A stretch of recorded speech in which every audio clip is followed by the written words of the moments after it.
everyone, welcome to Commerce Classes. And as we have started with super profit method, हमने super profit method goodwill का solve करना शुरू किया था.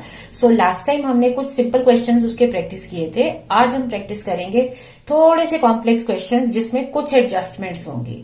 Like capital की कैलकुलेशन आ सकती है, ठीक है ना, या प्रॉफिट में एडजस्टमेंट्स हो सकती हैं. सो लेट अस सी.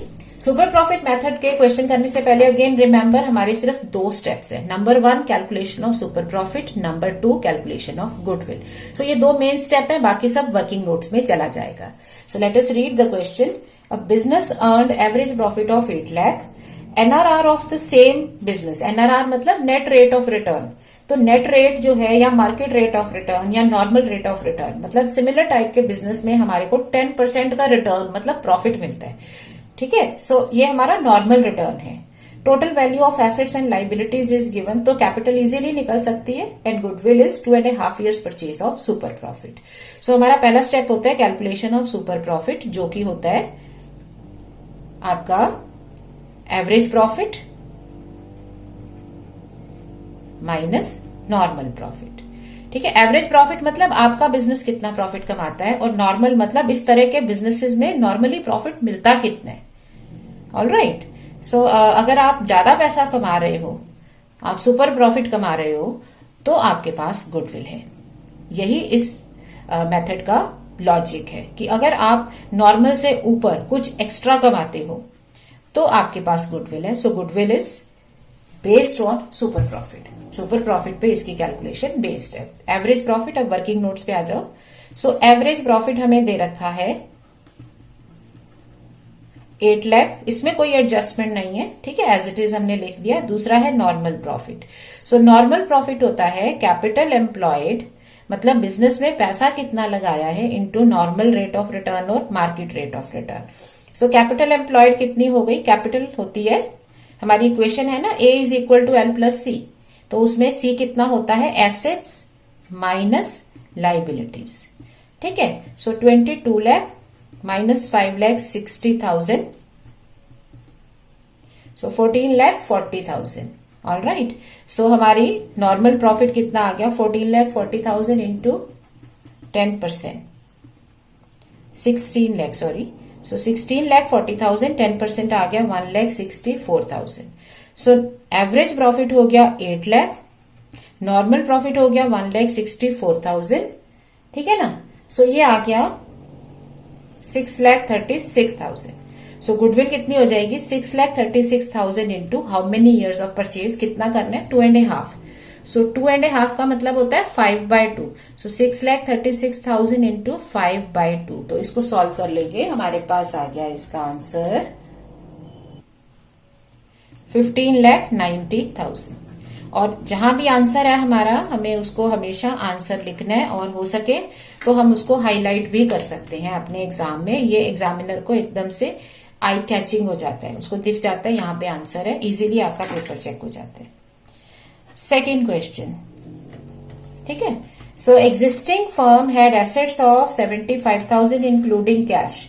तो ठीक है, कैश तो इंक्लूड होनी ही चाहिए थी ना. अब इसको दोबारा ऐड नहीं करना कि कैश भी दे रखी है. तो इन एसेट्स में कैश इंक्लूडेड है, विच इज वेरी राइट, क्योंकि हम सारी एसेट्स लेते हैं, all fixed assets, all current assets including cash. हाँ, हमें क्या नहीं लेना होता, नंबर 1 हमें नॉन ट्रेडिंग इन्वेस्टमेंट नहीं लेनी होती, क्योंकि वो ट्रेड से, बिजनेस से रिलेटेड नहीं है. नंबर 2 अगर गुडविल दे रखी हो वो भी नहीं लेते, क्योंकि गुडविल के कैलकुलेशन में गुडविल नहीं ले सकते, तो उनको हटाना पड़ता है. सो कैश तो इसका पार्ट होनी ही चाहिए, विच इज वेरी राइट. अगर कैश की जगह नॉन ट्रेडिंग इन्वेस्टमेंट दी होती तो हम उसे हटा देते, हम माइनस कर देते. ठीक है. अब creditors on that date are 5,000. तो क्रेडिटर भी दे रखे हैं. फर्म के रिजर्व्स है 10,000 के, कैपिटल है 60,000 की. तो हमें सारी इंफॉर्मेशन दे रखी है, राइट. तो कैपिटल एम्प्लॉयड निकल आएगी. अब सुपर प्रॉफिट हमारा होता है average profit minus normal profit. ठीक है ना, क्योंकि normal rate of return 20%, average profit is 20,000. Calculate goodwill at 4 years purchase of super profit. So goodwill हमें कैलकुलेट करनी है super profit into number of years of purchase, कितना, 4 years. सो हमें क्या क्या यहाँ पे सॉल्व करना होगा, एवरेज प्रॉफिट और normal profit. So average profit as it is दे रखा है, तो उसको तो हमें वर्किंग नोट्स में एज सच अगर हम लिखना भी चाहते हैं तो हम सिर्फ एवरेज प्रॉफिट सीधे लिख देंगे 20,000. ठीक है।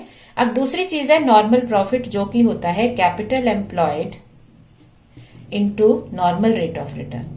सो कैपिटल एम्प्लॉयड सॉल्व करनी पड़ेगी, नॉर्मल रेट ऑफ रिटर्न है 20%। सो कैपिटल एम्प्लॉयड कितनी होगी, क्योंकि हमारे पास काफी इंफॉर्मेशन है तो हम इसके लिए दोनों में से कोई भी अप्रोच लगा सकते हैं। In case you remember, capital employed के लिए हमने दो अप्रोचेस पढ़ी थी। या तो हम इसे सीधे कैपिटल से सॉल्व कर सकते हैं कि कैपिटल एम्प्लॉयड का मतलब है बिजनेस में कितनी कैपिटल लगाई गई, ठीक है ना। सो या तो उससे सॉल्व कर लो, या फिर आप कैपिटल एम्प्लॉयड किससे सॉल्व कर सकते हो, एसेट साइड अप्रोच से, क्योंकि एक बैलेंस शीट में assets is equal to liability होते हैं। So capital is equal to assets minus liability होता है। तो या तो कैपिटल के सारे कंपोनेंट ले लो या एसेट्स में से लाइबिलिटी माइनस कर दो, दोनों चीजें चलती हैं। सो अगर हम कैपिटल के कंपोनेंट लें तो कैपिटल में पार्टनर्स के पास अपनी कैपिटल है 60,000 प्लस उनके फर्म के प्रॉफिट्स वगैरह भी हैं 10,000, तो 70,000 कैपिटल एम्प्लॉयड आ गई। लेकिन अगर हम एसेट्स माइनस लाइबिलिटी लेते हैं, ठीक है, सो एसेट्स माइनस लाइबिलिटी जो है, एसेट्स हमें दे रखी है 75,000 और लाइबिलिटीज हमें दे रखी है 5,000, ठीक है, तो भी हमारा 70,000 आ रहा है। तो कोई भी अप्रोच हम ले सकते थे। सो 70,000 इंटू 20% 14,000। सो सुपर प्रॉफिट कितना आ जाएगा, 20,000 माइनस 14,000। ऑल राइट, सो ये हो गया हमारा 6,000। सो 6,000 into number of years of purchase कितना है, 4 इयर्स परचेज। यहां 4 इयर्स दे रखा है ना, ये देखो 4 इयर्स की परचेज कर लो तो आपकी गुडविल कितनी आ जाएगी, 24,000। तो ये हो गया हमारा आंसर, ठीक है। सो क्या याद रखना है हमें, कैपिटल एम्प्लॉयड अगर हमें नहीं दे रखा तो उसके लिए हमारे पास दो मेथड्स हैं। या तो कैपिटल बाय नेम, मतलब कैपिटल के सारे कंपोनेंट लो। तो कैपिटल के कंपोनेंट क्या क्या होते हैं, कैपिटल इटसेल्फ, करंट अकाउंट के बैलेंसेस। अब ये याद रखना, करंट अकाउंट अगर क्रेडिट बैलेंस है तो प्लस है, डेबिट बैलेंस माइनस होता है, ठीक है। ड्रॉइंग्स माइनस कर दो, प्रॉफिट एंड रिजर्व ऐड कर दो, लॉसेस को माइनस कर दो, ये होते हैं कैपिटल के components, and minus non trade investments. दूसरी तरफ अगर आप एसेट्स और लाइबिलिटी अप्रोच लेते हो तो आपकी all assets minus liabilities, external liability. So कोई भी अप्रोच हम ले सकते हैं। अब जब इस तरह के क्वेश्चंस में कम इंफॉर्मेशन दे रखी होती है तो हम दोनों से भी वेरीफाई कर सकते हैं, जैसे इसमें मैंने किया कि हमारा आंसर सेम ही आएगा। Now coming to the third question. अब थर्ड क्वेश्चन में आपके पास क्या है, आप इसको रीड करते हैं पहले। Given is the balance sheet. अब बैलेंस शीट दे रखी है, कैपिटल दे रखी है, रिजर्व दे रखा है, क्रेडिटर दे रखा है, आउटस्टैंडिंग एक्सपेंसेस दे रखा है, land, machinery, non trade investment, trade investment, stock, debtor, cash and advertisement expense. तो इसको ध्यान से अगर हम पढ़ते हैं तो कैपिटल के कंपोनेंट हो गए कैपिटल इटसेल्फ, ठीक है। रिजर्व भी ऑनर का ही होता है, कैपिटल नहीं लिखा है इन्होंने, लिखा है कैपिटल एम्प्लॉयड, मतलब बिजनेस में कितनी कैपिटल लगा रखी है। सो रिजर्व भी तो ऑनर का ही पार्ट है ना, उनकी कैपिटल का हिस्सा है, तो ये भी बिजनेस में लगा हुआ है। और यहां से ये लॉस है, एडवर्टाइजमेंट सस्पेंस एक तरह का लॉस है जो राइट ऑफ हो जाना चाहिए था, तो ये कैपिटल में से कम हो जाएगा। और नॉन ट्रेड इन्वेस्टमेंट हम इसलिए कम करते हैं क्योंकि ये बिजनेस में नहीं लगा रखी आपने, ठीक है। 2,90,000 रुपीज बिजनेस में लगा रखे हैं, जिसमें से 10,000 का आपका लॉस है, अगर वो प्रॉफिट में से माइनस कर दे तो 2,80,000 आपने लगा रखे हैं। लेकिन ये सारा बिजनेस में नहीं है, इसमें से 30,000 नॉन ट्रेड इन्वेस्टमेंट है। सो जब आप कैपिटल साइड अप्रोच से कैपिटल सॉल्व करना चाहोगे तो आपके कंपोनेंट्स क्या हो जाएंगे, capital plus all profits minus of the losses, current account हो तो वो भी हो जाता है, माइनस नॉन ट्रेड इन्वेस्टमेंट। और यही अगर हम एसेट्स माइनस लाइबिलिटी करते हैं तो एसेट्स का मतलब होता है ऑल फिक्स्ड एसेट्स, तो land, building, investment, stock, debtor, cash, ये सारी assets minus liability.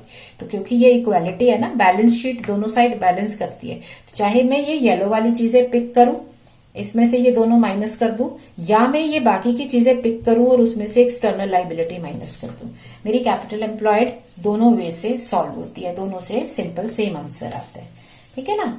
So I hope ये आपको समझ में आ रहा है यहां तक। इसके आगे क्या है, एवरेज प्रॉफिट दे रखा है 40,000 का, नॉर्मल रेट ऑफ रिटर्न है 10%, और गुडविल कैसे कैलकुलेट करनी है, 3 years purchase of super profits.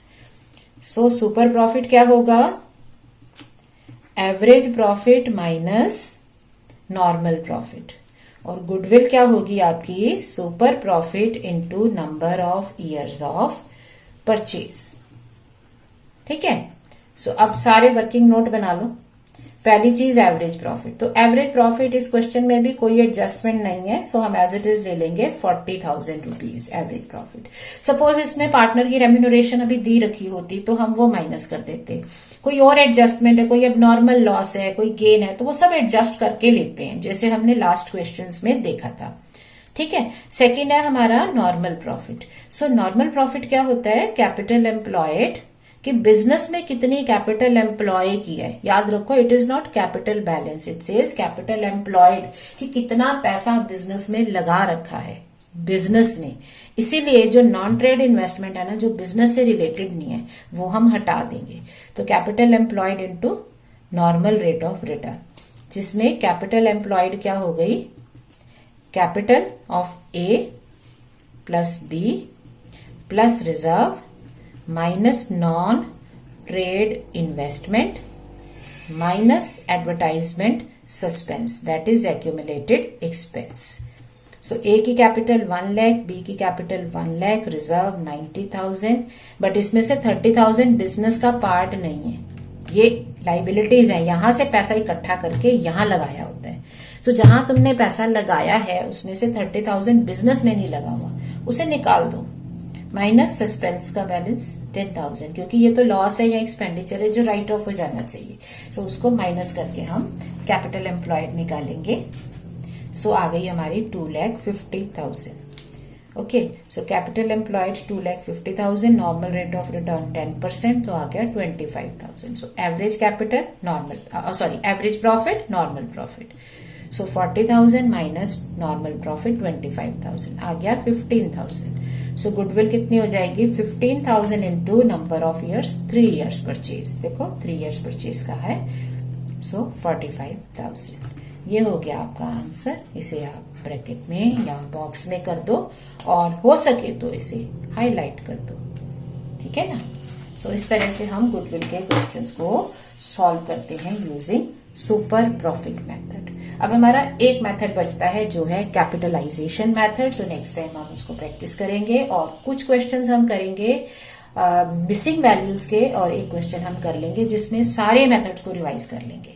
ठीक है, सो आई होप ये आपको समझ में आ रहा है। जहां भी आपको कभी डाउट हो, you can always ask your doubts in the comment section.